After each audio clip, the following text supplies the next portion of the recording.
Every year, we admit thousands of patients to our hospitals and see even more patients in our outpatient clinics and day-stay settings.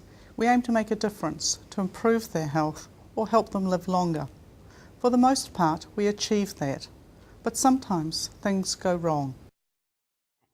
Well, the whole thing actually started Father's Day weekend of last year, when I became unwell on the Sunday morning of Father's Day. And I said to Paul, I feel really, really bad. I think you're going to have to take me to A&E. And he did do this, and I was told that I had gastroenteritis, beg your pardon, gastroenteritis, and gave me pills, etc., to bring home, which I duly had, and came home, became very ill again during the day, and that night Paul had to take me back again. And they said I had viral gastroenteritis the second time round. And I was still unwell. The next day I just sort of was listless on the bed, and I said to Paul, if I'm not any better tomorrow, I'm going to see my own GP, which I did, and she said immediately, it's your gallbladder and I want you to go and have a scan, which we did do. And from that it led me into Auckland Hospital, where I was sent immediately after the scan and was operated on the following morning. After the operation, I just had a day and a night in hospital, and everything I was told went very well, and was discharged on the proviso that I see my own GP during the week, just to see that everything was fine with me, and if anything wasn't, to get in touch with them.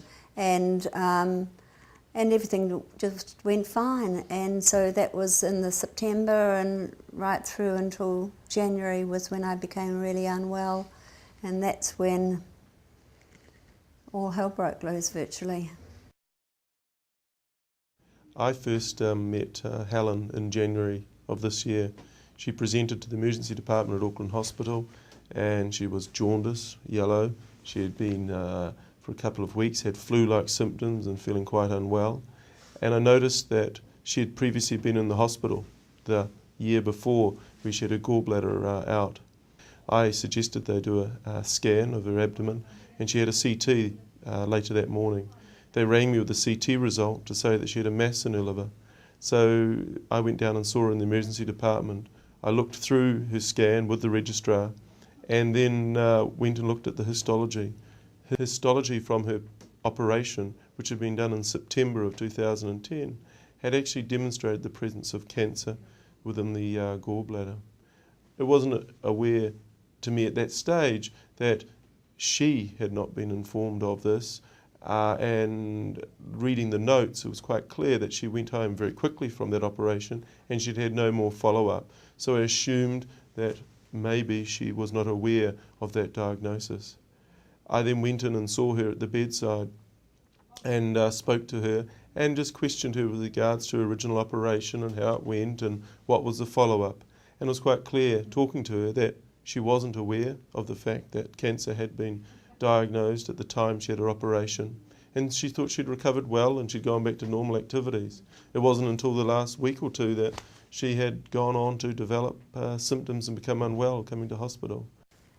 Results from having my gallbladder removed hadn't been read correctly by the surgeons involved, and consequently the cancer that had been picked up then had travelled, and it was not a good prognosis. So I was really shocked that the system had really failed this family really badly.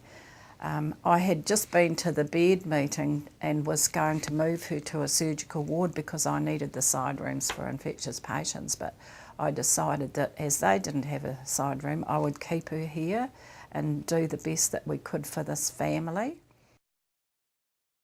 As a clinical advisor to the Information Management Services at Auckland City Hospital, I was asked to come and be involved in a root cause analysis with a missed diagnosis of cancer, and we could actually see that that particular report had not been looked at in the 4 months, and we could also then say who the report was queued to, because we queue results for clinicians to sign them off, to accept clinical responsibility. We could look at that and we could start looking at the system from that person's point of view. How much has the system contributed to the missed result? And then start looking at how much can the system now help in the future. I feel angry. Of course I feel angry. I think the whole family feels angry and disappointed. And I think we've lost our faith and our trust in maybe the hospital system, that don't take things for granted. If you're told something, maybe query it. There's a number of lessons we need to learn. As an individual, it emphasises the importance of making sure patients are well aware of their diagnosis. I think it was merely that there was a breakdown in the system. I think that actually a huge lesson is that one of culture, that one of what does it mean to have a result and to have looked at it and to be looking after a patient. At what point do you press the accept button? I've seen this, I've acted on it, we've got a plan going forward, we're going to deal with it. That's the biggest lesson that I think clinicians need to take from this.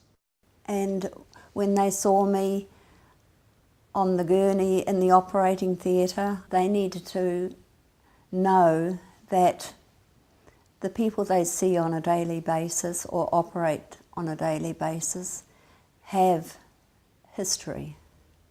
And they need to know that that history means an awful lot to an awful lot of people who aren't there at that time.